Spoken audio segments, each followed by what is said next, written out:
అందరికీ హాయ్ అండి. లైక్ ఒక చిన్న విషయం చెప్పాలి. ఏంటంటే నాకు జగిత్యాల నుంచి, నిజామాబాద్ నుంచి అండ్ మెట్పల్లి సైడ్ నుంచి కొన్ని మెసేజెస్ వచ్చినాయి. వచ్చి ఏంటంటే వాళ్ళు అడుగుతున్నారు అన్నట్టు, అన్న మాకు ఇక్కడ తెలిసిన ఏజెంట్ ఒక అతను ఉన్నాడు, ఆయనకి ఇట్లా 4 to 5 lakhs పే చేస్తే వాళ్ళని వీసా వేయిస్తాడంట, లైక్ జపాన్లో జాబ్ సెక్యూర్ చేస్తాడంట, అది ఇది అని చెప్తున్నారు.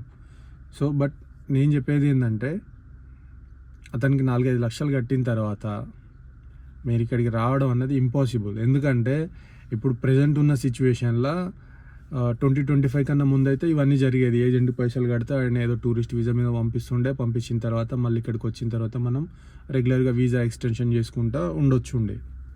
కానీ ఇప్పుడున్న సిచ్యువేషన్లో 2025లో మనకి అక్టోబర్లో గవర్నమెంట్ చేంజ్ అయింది, జపనీస్ గవర్నమెంట్. ఇప్పుడు కొత్త ప్రెసిడెంట్ వచ్చినారు.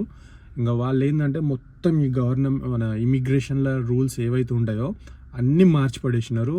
అండ్ ఈ లూప్ హోల్స్ ఏవి కూడా యూజ్ చేసుకోకుండా చేసినారు. సో ఇప్పుడు ఆయన ఏం చేస్తాడు, మీ ఏజెంట్ మీ దగ్గర 4-5 లక్షలు తీసుకొని ఇక్కడ జపాన్లో ఎవరికో అంటే తెలిసిన వాళ్ళు ఉంటే 1 లక్ష 2 లక్షలు వాళ్ళకి ఇచ్చేసి మావాడిని పంపిస్తున్న, జాబ్ చూపిట్టు, అది ఇది అని అంటారు.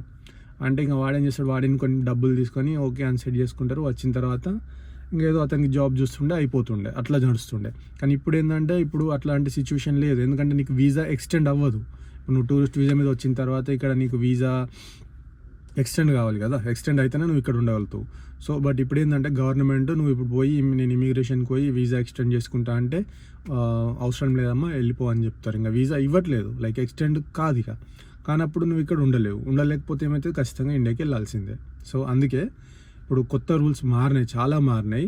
ఇట్లా జపాన్లో జాబ్స్ పెట్టిస్తాము 2 లక్షలు 5 లక్షలు అని అడిగారు అనుకోండి, అస్సలు ఇవ్వకండి, మోసపోకండి. ఇది మాత్రం నేను చెప్తాను. ఎందుకంటే ఖచ్చితంగా ఇప్పుడున్న కొత్త రూల్స్ ప్రకారం జపాన్ రావాలంటే జాపనీస్ లాంగ్వేజ్ మస్ట్.